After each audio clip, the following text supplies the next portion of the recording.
할렐루야! 중등부를 섬기고 있는 최성민 전도사입니다.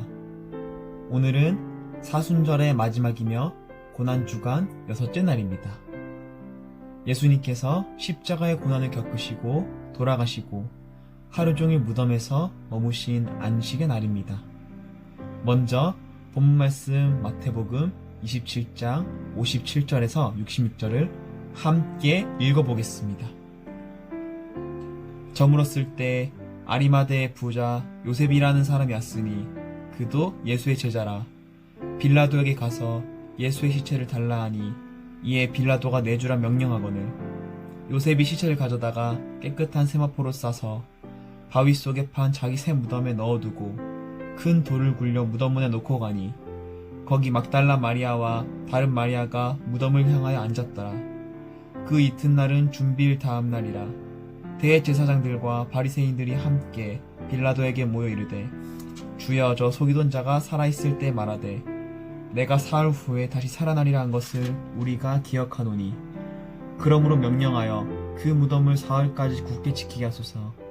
그의 제자들이 와서 시체를 도둑질하여 가고 백성에게 말하되 그가 죽은 자 가운데서 살아났다 하면 후에 속임이 전보다 더 클까 하나이다 하니 빌라도가 이르되 너희에게 경비병이 있으니 가서 힘대로 굳게 지키라 하거늘 그들이 경비병과 함께 가서 돌을 임봉하고 무덤을 굳게 지키니라. 아멘. 예수님의 고난주간이 끝나고 토요일 유월절이 시작되는 첫 안식일입니다. 안식일은 금요일 저녁부터 토요일 저녁까지입니다. 고난주간 6일을 마치시고 제7일에 안식일을 무덤에서 가지셨습니다. 토요일 잠시 쉬었다가 그 다음날 안식 후 첫날의 부활을 기다리셨어요. 먼저 57절에서 58절을 보면 예수님께서 십자가에 달려 돌아가시사 아리마대의 부자 요셉이라는 사람이 빌라도에게 가서 예수님의 시체를 달라 말합니다. 그러자 빌라도는 흔쾌히 예수님의 시체를 요셉에게 내어줍니다. 이 말씀을 통해서 알 수 있듯이 1차적으로는 빌라도는 예수님의 죽음을 확인했습니다. 예수님이 죽지 않았는데 빌라도가 요셉에게 시체를 내어줄 이유는 없었습니다. 만약 예수님이 살아있다면 빌라도 역시 대제사장 그룹 등에 의해서 이스라엘 내에 폭등이 일어날 것이기 때문입니다. 그리고 59절에는 요셉은 빌라도에게서 받은 예수님의 시체를 가져다가 깨끗한 세마포로 쌉니다. 이는 유대의 장례 풍습이에요. 요셉 역시 예수님의 시체를 보고 그의 죽음을 확인하였습니다. 60절 요셉은 유대 장례 풍습대로 세마포로 쌓은 예수님의 시체를 바위 속 무덤에 넣고 큰 돌을 굴려 문을 봉하였습니다. 예수님은 완전히 죽으셨습니다. 그래서 예수님은 무덤 속에 들어갔습니다. 우리가 이 본문 57절에서 61절을 통해서 주목해야 될 사실은 예수님은 완전히 죽음을 맞이했다는 겁니다. 빌라도에 의해서 요셉에 의해서 예수님의 죽음은 확인되었습니다. 무덤에 완전히 봉인되었습니다. 예수님은 확실히 죽게 되었습니다. 62절에 예수님을 죽이는 데 앞장섰던 자들, 대제사장, 바리새인, 빌라도가 예수님을 죽인 이후에 다시 모입니다.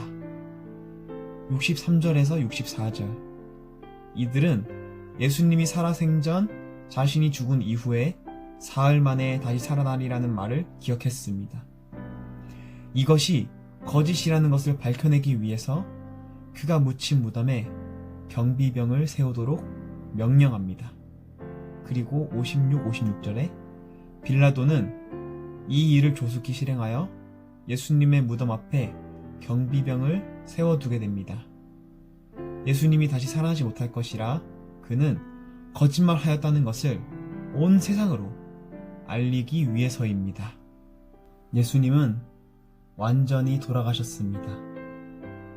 그러나 예수님께서 다시 사흘 만에 살아날 것이라고 하셨는데 예수님을 죽인 자들은 이를 믿지 않았어요.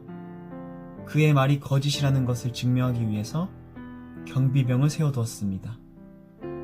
이 말씀을 온전히 이해하기 위해서는 부활의 빛에서 다시 생각해 볼 필요가 있습니다.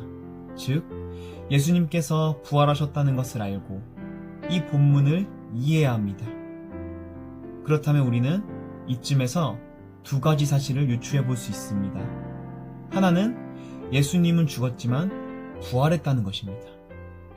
그는 죽었지만 부활했습니다. 그리고 이 일이 가능했던 것은 오직 하나님의 살리시는 영 때문입니다.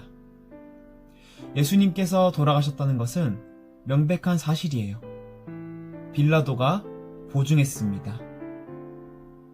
그리고 그는 부활했습니다. 이 세상에서 누가 죽었다가 다시 살아날 수 있을까요?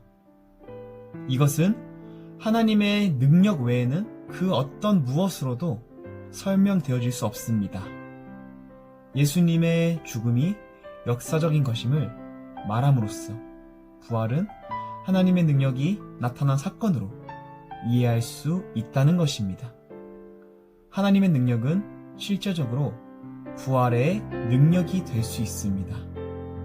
그리고 둘째, 예수님의 부활은 거짓이라는 것을 밝히려는 사악한 자들이 오히려 부활의 증인이 되었습니다. 예수님께서 부활하신 후에 경비병들 앞에 나타나셨습니다. 마태복음 28장 4절에 보면 이 경비병들은 부활한 예수님을 목격하였고 이를 예수님을 죽인 자들, 곧 대제사장들에게 전하는 자들이 되었습니다. 마태복음 28장 13절에 보면 오히려 그들은 꾸미기를 제자들이 시체를 훔쳐가서 꾸몄다고 나와 있습니다. 그러나 나중에는 군인들이 돈을 받고 거짓말했다는 것을 유대인들이 전부 알게 되며 두루 퍼지게 됩니다. 오히려 예수님의 부활은 거짓이라고 만들려던 자들을 통해서 오히려 예수님의 부활이 사실이라는 것이 증명되었어요. 결국 오늘 본문을 통해서 예수님의 부활은 더더욱 사실이고 역사적이라는 것이 밝혀졌습니다. 즉, 원수에게서 인정받음으로써 부활은 더욱 신빙성을 더하게 되었다는 것이에요. 사랑하는 우리 대본교회 모든 여러분, 예수님께서는 우리를 위해 확실하게 죽으셨고 확실하게 부활하셨습니다. 그렇기에 오늘의 이 말씀을 통해 예수님의 죽음과 부활은 거짓말이라는 그 세상 가운데 우리 그리스도인으로서 당당하게 이 사실을 선포하며 사순절을 잘 마무리 지을 수 있는 우리 모든 여러분들이 되기를 간절히 소망합니다.